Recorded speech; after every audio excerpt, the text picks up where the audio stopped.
दोस्तों, इस कहानी का नाम है इसका कर्जा कौन देगा। चलिए सुनते हैं। बहुत पुराने समय की बात है। एक गांव में मोतीराम नाम का एक भला आदमी रहता था। मोतीराम बहुत भला आदमी था। हमेशा अपनी क्षमता की सीमाओं से भी बाहर जाकर लोगों की मदद करने का प्रयास करता। मोतीराम के 3 पुत्र, 2 भाई और एक बेटी थी।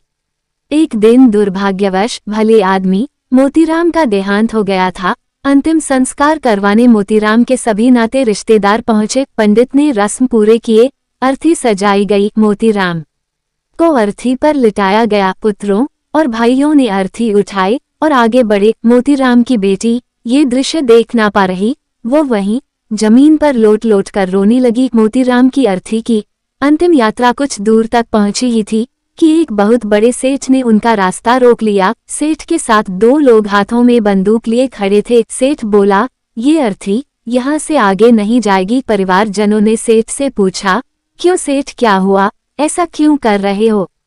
सेठ ने जवाब दिया, आज से 1 साल पहले मोतीराम ने मुझसे 2 लाख रुपए का कर्ज लिया था। शर्त के अनुसार कर्ज की राशि न लौटाने पर या तो उसकी जमीन मेरे नाम की जाएगी या फिर उसके परिवार वालों से कर्जा लिया जाएगा। तो फिर अब बताओ, आप लोगों में से कौन देगा कर्जा? अब तमाम लोग तमाशा देख रहे थे। तभी उनके तीनों बेटे ने कहा कि हम तुम्हारा कर्जा नहीं देंगे, हमारे पास इतना धन नहीं कि आपको कर्जे की राशि दे सके। पिताजी का कर्जा पिताजी जाने, वैसे भी अब वो इस दुनिया में रहे नहीं। अगर आपको उनकी अर्थी ले जानी है तो ले जाओ। मोतीराम के बेटों की इस तरह की बातें सुन वहां मौजूद सभी लोग धिक्कार जताने लगे कि कैसे नालायक और मतलबी पुत्र हैं। इस तरह मोतीराम के बेटों ने कर्ज वापस करने के लिए तो अपने कदम पीछे हटा लिए।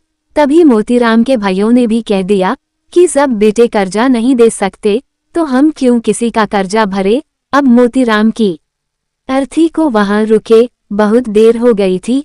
तभी यह बात मोतीराम की एक बेटी तक पहुंच गई, तो वह भागे भागे अपने पिताजी की अर्थी तक पहुंची। तभी उसने देखा कि अर्थी का एक पांव बड़े सेठ ने पकड़ रखा था।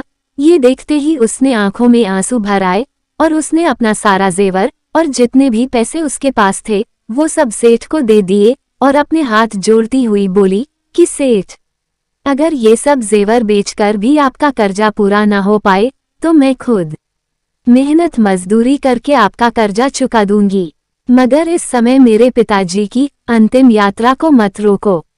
तभी उस सेठ ने अर्थी का पांव तुरंत छोड़ दिया और बोला, अरे नहीं नहीं बेटी, तुम्हें ये सब करने की कोई आवश्यकता नहीं है, क्योंकि सच्चाई ये है कि मुझे एक समय में पैसों की बहुत जरूरत थी।